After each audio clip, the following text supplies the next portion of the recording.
So, good morning. Magandang araw sa inyo mga toto.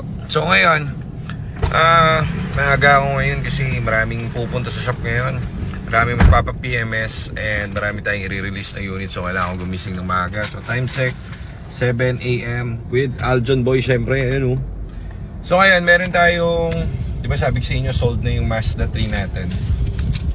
Pwede mo na agad namin actually benta to eh. Kumbaga, benta mo na. Kumbaga, okay naman siya eh. Maandar naman, walang problem. So, syempre, sa buy and sell, pwede mo na agad benta yan kasi ganoon naman yun. Dali lang yun. Mas, syempre, gusto mag-profit na rin, di ba? So, ito kasi nung kinuha namin, sinabi nung may-ari sa amin, sabi niya sa amin, boss, meron niyang lumalabas na check engine.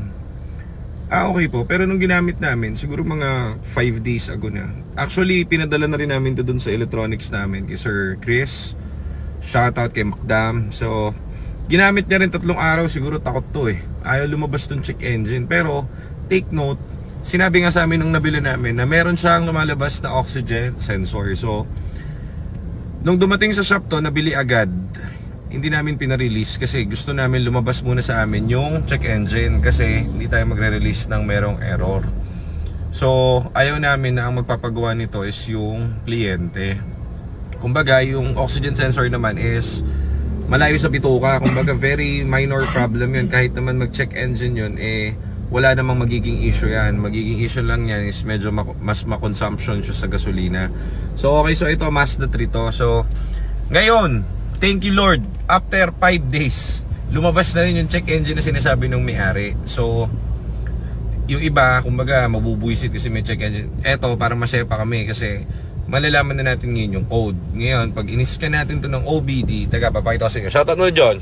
Shoutout po sa may-ari. Thank you naman sa nagbigay ng cup. Thank you kay Sir Edu. Thank you po. Ma'am Lisa, wala? Ma'am Lisa. Sa inyo mag-asawa, thank you. Ito yung check engine ng Mazda. Kailan lumabas to? Kagabi lang po. Kagabi lang? Yung kinuha ko sa Amstel. Okay. So, ngayon, dahil lumabas na itong check engine niya, pwede na natin palitan yung oxygen sensor niya. Malalaman natin kung ito talaga yung culprit na sinasabi ng first owner. Then, pwede na natin i-release dun sa ating kliyente. Solved na, sir. Di ba? So at least yan, nakikita nyo yung process natin. So marami kasing ganyan yung binaban-aid solution yung binibentan sa sakyan. Kumbaga, panandali ang lunas. Yan, pwede mo yung i-clear ng OBD. Kaso lang, babalik ulit yan. Yung pag-clear kasi ng OBD is i-clear mo lang. Pero the problem persists pa rin dun sa unit. Kaya mas maganda hanapin natin yung mismong problem. Ngayon, alam na natin yung problem. So papa-order na tayo ng oxygen sensor. Kung oxygen sensor nga to, mamaya scan natin na doon yung scanner natin sa shop. Babay ko muna, John. Bye-bye. Papasok na kami.